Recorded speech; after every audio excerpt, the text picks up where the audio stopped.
সারা পৃথিবীতে আল্লাহর কসম, আল্লাহর কসম, আল্লাহর কসম, আসমানের নিচে জমিনের উপরে এই ভূখণ্ডে সারা পৃথিবীতে ইসলামকে বাতিল মতবাদের সামনে ইসলামকে বিজয়ী করার জন্য অন্য অন্য ধর্মের ফাদুরি, অন্য অন্য ধর্মের ধর্মযাজকদের সাথে সেই অন্য অন্য ধর্মের উপর যে জ্ঞান গবেষণা অর্জন করেছে, দ্বিতীয় আর কোনো ব্যক্তি এখনো পর্যন্ত আল্লাহর জমিন আর নেই।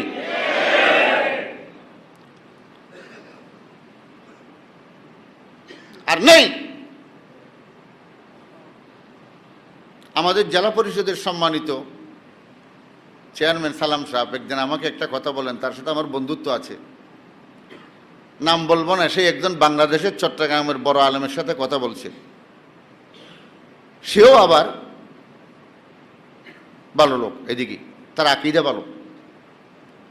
হুজুর, জাকির নায়েকের বিরুদ্ধে লাগবেন না। কেন? আপনার ওয়াজ, আপনার কিতাব লেখা আমার বেডরুমে ঢুকে নেই।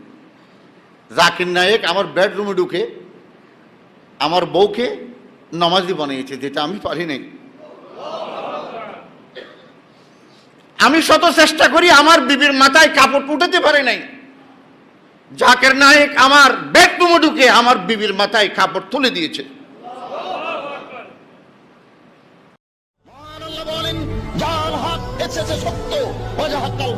চলে গেছে মিথ্যে, ইন্নাল বাতিল নিশ্চয় মিথ্যে, কানা যাহুকা চিরদিন মিথ্যে।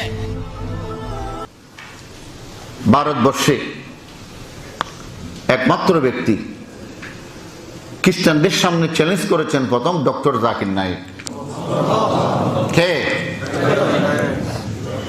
একটা কথা জেনে রাখবেন, আসমানের নিচে জমিনের উপরে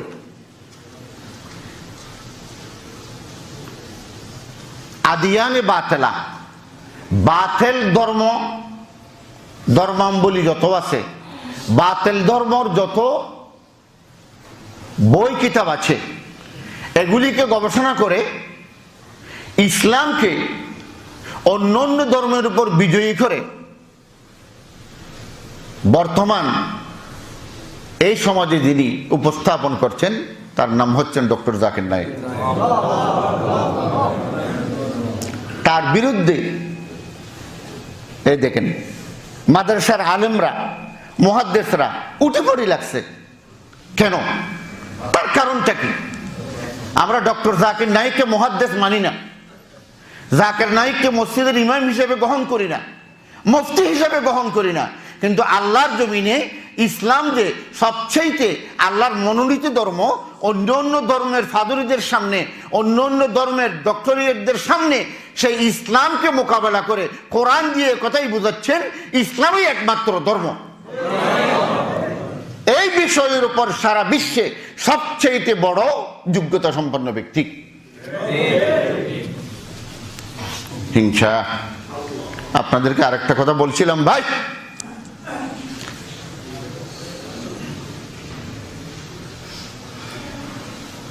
ঈসা আলাইহিস সালাম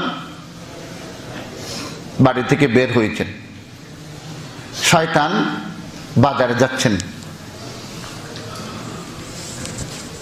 গাধার উপর তিনটি জিনিস। ঈসা আলাইহিস সালাম শয়তানকে বললেন, এই শয়তান যাস কই? হয়তো বাজারে যাচ্ছি বিক্রি করার জন্য এই মালামালগুলি। কি মালামাল?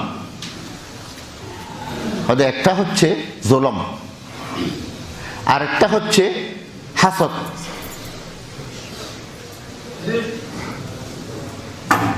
আরেকটা হচ্ছে বখল। জুলম, হিংসা, কৃপণতা। ঈসা আলাইহিস সালাম আশ্চর্য হয়ে গেলেন, হয়তো জুলম কার কাছে বিক্রি করবে? হয়তো জুলম বেশি ছোটা দাম, সরকারের কাছে বিক্রি করবে। জুলম কে বেশি করে? হয়তো হাসদ, হিংসা কার কাছে বিক্রি করবে? হয়তো আলেমদের কাছে বিক্রি করবো। আর বখল, কৃপণতা কার কাছে বিক্রি করবে? ধনীদের কাছে বিক্রি করবে, আর কিছু না। আরে বেটা, খ্রিস্টানদের বাইবেলের প্রতিটি সেক্টর এবং প্রতিটি নম্বর সহ কোরআনের আয়াতের নম্বর দিয়ে যুক্তি দিয়ে লক্ষ লক্ষ মানুষের সামনে মুনাজারা করছেন। আর আপনি কজনের সাথে মুনাজারা করছেন? সে কত হাজার লোক নিয়ে কথা বলছে, আর আপনি কাকে নিয়ে কি মন্তব্য করছেন? সে কি ইসলামের দুশমন? একজন মানুষের হাজারো দোষ থাকতে পারে, সে টাই করতেছে, এটা আমার কাছেও পছন্দনীয় নয়। এটা সুন্নত ব্যাপার, মুস্তাহাবি ব্যাপার। একজন মানুষ মাথায় টুপি নেই, নামাজ পড়ে বের হচ্ছে, আপনাদেরকে অনেকদিন আগেও বলছি, জিসি মোর মসজিদে পিছন থেকে একজন মানুষ এইভাবে এইভাবে করতেছে। তখন আমি বললাম তারে, এটা তোর দাড়ি নেই, দাড়ি রাখা ওয়াজিব, আর মাথায় টুপি দেওয়া মুস্তাহাব, বেশির চাইতে বেশি। তুই ওয়াজিব তরক করছাস, আর যিনি মুস্তাহাব করে নেয় তাকে পিছনে ফোঁটা দিচ্ছ। ছাগল দেখেন না, একসাথে যদি 3টা বাচ্চা দেয়, প্রথম মায়ের দুধ দুটাই খায়, আরেকটা খাইতে পারে না, 2টা খাওয়ার পরে নাচে। উঠে বলতেছে, আমি যদি না নাচি আমার তো এখন লজ্জা হবে, সে না খাইয়ে নাচে। এখন হুজুর মুফতি সাহেব, মুহাদ্দিস সাহেব, শাইখুল হাদিস, মানুষকে তো ইসলাম, খ্রিস্টান ধর্ম, ইহুদি ধর্ম, নসারা ধর্ম, বিভিন্ন ধর্মের উপর গবেষণা করে ইসলামকে বিজয়ী করে দেখাতে পারে নাই, দুর্বলতা টাকার জন্য সেই শুধু গালি শুরু করছেন। ঠিক খ্রিস্টানরাও নিজেদের দুর্বলতা যখন বলে ফেলছে, তিক্তবাদ, গড, হলি স্পিরিট, আলমাইটি, 3-এর ভিতর 1, 1-এর ভিতর 3, মানুষকে যখন বুঝাতে পারতেছে না, তাদের দোষ ত্রুটি অযোগ্যতা প্রমাণ করার জন্য মানুষকে শেষ কথাই বলে দিয়েছে কি, এগুলি বা বিশ্বাস করতে হয়, এগুলি বুঝতে পারা যায় না। আমাদের দেশেও আছে, হয়তো খবরদার অলি বুজুর্গের সামনে বেশি প্রশ্ন করিও না, মুখ বন্ধ করে রাখবা। কারণটা কি, লেখাপড়া তো করে নাই, বাপ অলি ছিল, দাদা অলি ছিল, এই জন্য বংশতন্ত্রের হিসেবে সেই চেয়ারে বসে গেছে, জবাব তো দিতে পারবে না, এই জন্য কিছু বলতে না পারলেও সবচেয়ে বড় বুজুর্গ। ভিতরে তো কিছু নাই বলার, সেই জন্য বলে ফেলতে, খবরদার বেয়াদবি, কথা বলিও না, আল্লাহ নূরের মারফতে জ্বলিপুড়ি শেষ হয়ে যাবে। আফসোস, ডক্টর জাকির নাইককে ভারতবর্ষের খ্রিস্টানদের এক বড় ফাদরি, তিনি বললেন, হয়তো আপনি যে আমাকে বলছেন এগুলি বিশ্বাস করতে হয়, আমি যে বললাম আপনাদের কোরআনেও তো এই ধরনের জিনিস আছে, হয়তো কোথায় আছে, তাসিন আলিফ লাম মিম আলিফ লাম রা ইয়াসিন তাহা ইয়া আইন সাদ, দেখছেন? হয়তো এগুলি কি, এগুলির অর্থ কি? হয়তো আল্লাহু বিমুরাদিহি আলামু, এগুলির অর্থ একমাত্র আল্লাহই জানে। এটাকে বিশ্বাস করতে হবে, হয়তো ঠিক আমাদের এটাকে বিশ্বাস করতে হবে।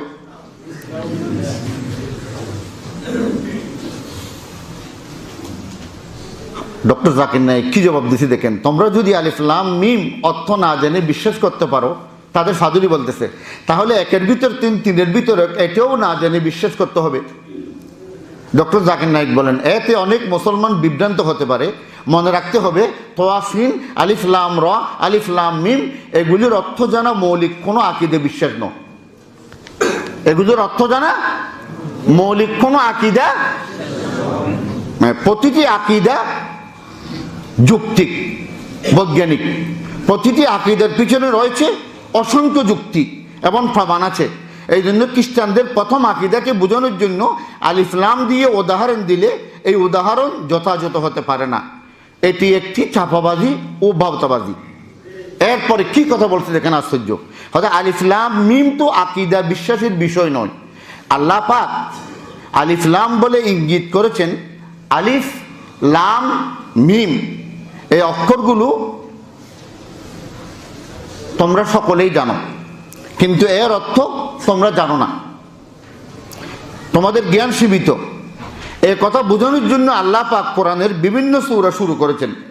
আলিফ লাম জাতীয় অক্ষর সমষ্টি দিয়ে আল্লাহ অধিকাংশ সূরা শুরু করেছেন। হয়তো তার কারণ হচ্ছে আল্লাহ এবং রসুলের মাঝখানে এটা হচ্ছে ফার্স্ট ওয়ার্ড। আল্লাহু আকবার। আল্লাহ এবং রসুলের মাঝখানে কি ফার্স্ট ওয়ার্ড। আমার কম্পিউটার, আমার ল্যাপটপ, আমার ফাইল কেউ যেন ওপেন করতে না পারেন সেই জন্য পাসওয়ার্ড ব্যবহার করা হয়েছে। তদরূপ আল্লাহ এবং রসুলের মাঝখানে আল্লাহ কি বলতে চাচ্ছেন, নবীকে কি ইঙ্গিত দিচ্ছেন, এটা হচ্ছে তাওরীত, ইনজিল, প্রতিটি কিতাবে আল্লাহ এই ধরনের নবীদের সাথে পাসওয়ার্ড ব্যবহার করেছেন। এখানে আল্লাহ এবং রসুলের সাথে গোপন রহস্য রেখেছেন, বান্দা যেন সেগুলো না জানে, বান্দা যেন কি সেগুলো না জানে। আল্লাহু আকবার। কি সুন্দর উত্তর, আসলেই বাস্তবে সে কথা। কোরআনের রহস্য হলো এই সকল অক্ষর সমষ্টি, পরিভাষায় যাকে বলা হয় মুকাত্তাআত। কি বলা হয়? বিচ্ছিন্ন বিচ্ছিন্ন শব্দগুলি। পাপকে ঘৃণা করা যেমন আমাদের দায়িত্ব, তেমনি পুণ্যকে ভালোবাসাও আমাদের দায়িত্ব। একজন মানুষের পাপকে যে আমরা ঘৃণা করি, এটা যেমন আমার দায়িত্ব, তার যে ভালো গুণ আছে তার প্রতি আমি মুসলিম হিসেবে ভালোবাসা রাখাটাও এটাও আমার ইমানি দায়িত্ব। কাজে পাপ পুণ্যের ব্যালেন্স করে হিংসা ও ভালোবাসা থাকবে, তার দোনোটাকে দেখবেন, তার কি পাপ বেশি না পুণ্য বেশি। এগুলি যারা ব্যালেন্স করতে জানে না, ইবাদতেরও ব্যালেন্স আছে। সবচেয়ে বড় পুণ্য হলো আমাদের ঈমান। বলেন তো কি? ঈমান।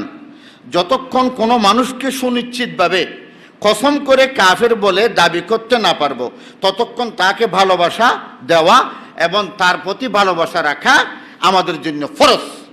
আল্লাহু আকবার। কোন মুসলিমকে সুনিশ্চিতভাবে যদি আপনি কাফের আখ্যায়িত দিতে না পারেন, তাকে ভালোবাসতে হবে। এখন দেখেন না, কিছু কিছু আলেম ওলামা নিজেদের ধর্মতন্ত্র নিজের হাত থেকে চলে যাবে, জাকির নায়েকের বিরুদ্ধে উঠে পড়ে লাগছে, এই সেই। আরে দেখতে হবে সে কি ইসলামের দুশমন না দোস্ত।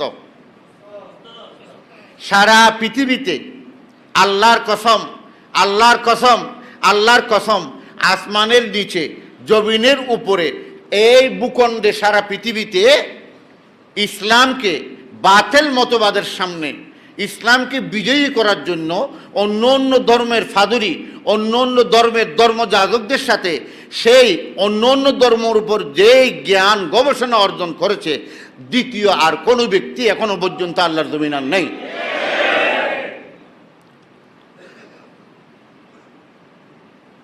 আর নেই।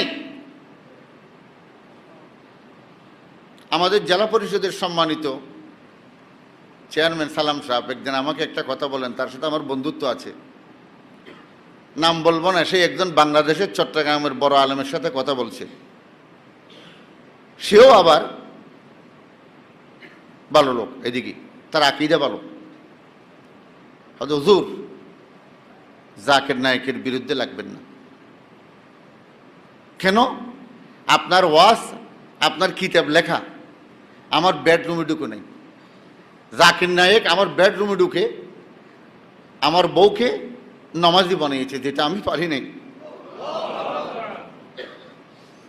আমি শত চেষ্টা করি, আমার বিবির মাথায় কাপড় উঠাতে পারে নাই। জাকির নায়েক আমার বেডরুমে ঢুকে আমার বিবির মাথায় কাপড় তুলে দিয়েছে।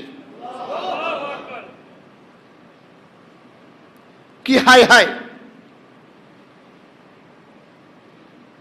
আফসোস। বুঝতে হবে সেই কি দ্বীনের কি কাজ করছে।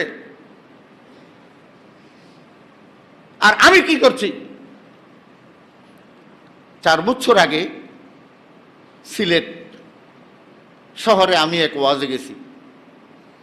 পাশে এক বড় কওমি মাদ্রাসা, দাওরায়ে হাদিস পর্যন্ত। এক আলেম এসে আমাকে জিজ্ঞেস করে, সিলেটের তো দোয়াল্লিন বড় ফসাদি, হয়তো হুজুর মৌলানা মওদুদি কাফের কিনা? প্রশ্নটা দেখতেন তো কত বড় অদ্ভুত ব্যাপার। আমি কিছুই বললাম না। হয়তো আপনি কি করেন? হয়তো আমি মাদ্রাসার মুহাদ্দিস। কি পড়ান? হয়তো আমি তিরমিজি পড়াই। আচ্ছা, আপনার মাদ্রাসায় কি কাছে? হয়তো এই তো পিছনে। আচ্ছা, মেশকাত শরীফ আছে? তিরমিজি তো অনেক বড়, হয়তো আছে।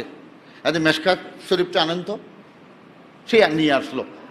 মেশকাত যে আমরা পড়ি প্রথম স্তরের কিতাব, সেখানে একটা বাব আছে, অধ্যায় আছে, বাবুল মাসাজিদ ওয়া মাওয়াদিউস সালাত, মসজিদ অধ্যায় এবং সলাতের বিবরণ।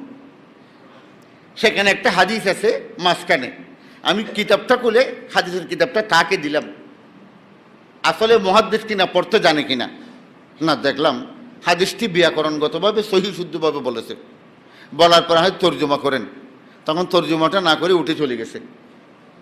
হাদিসটা হচ্ছে এই, قال رسول الله صلى الله عليه وسلم إذا رأيتم الرجل يتعاهد المسجد فاشهدوا له بالإيمان। এই হাদিসটি সহিহ। আল্লাহ রাসূল বলেন, ইযা রাআইতুমুর রাজুল, যখন কোনো মানুষকে তোমরা দেখবে, ইয়াতাআহাদুল মসজিদ, সে মসজিদে আসা যাওয়া করে। আল্লাহু আকবার। নামাজের জন্য মসজিদে কি আসা যাওয়া করে। ফাশহাদু লাহু বিল ঈমান, আল্লাহ রাসূল বলেন তার ঈমান সম্পর্কে তোমরা সাক্ষী দাও, সেই ঈমানদার। শুধু আমাকে দায়িত্ব দিয়েছে রাসূল, যে দেখছে তাকে দায়িত্ব দিয়েছে, তুমি সাক্ষী দাও, সে ব্যক্তি কি ঈমানদার। তখন আমি তাকে পাল্টা একটা প্রশ্ন করলাম, আচ্ছা আপনি কি জানেন মওলানা মওদুদি কি নামাজ পড়তো না তিনি বেনামাজি ছিল?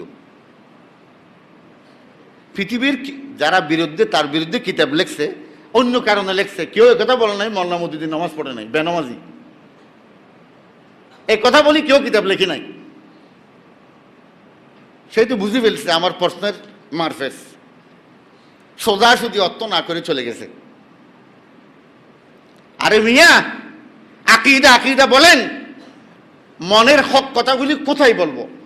আপনি এখনো চট্টগ্রাম শহরে যদি ১,৫০০ ২,০০০ মসজিদ থাকে, এই ২,০০০ মসজিদের মধ্যে ১৮০০ মসজিদের ইমাম মুয়াজ্জিন হচ্ছে কওমি।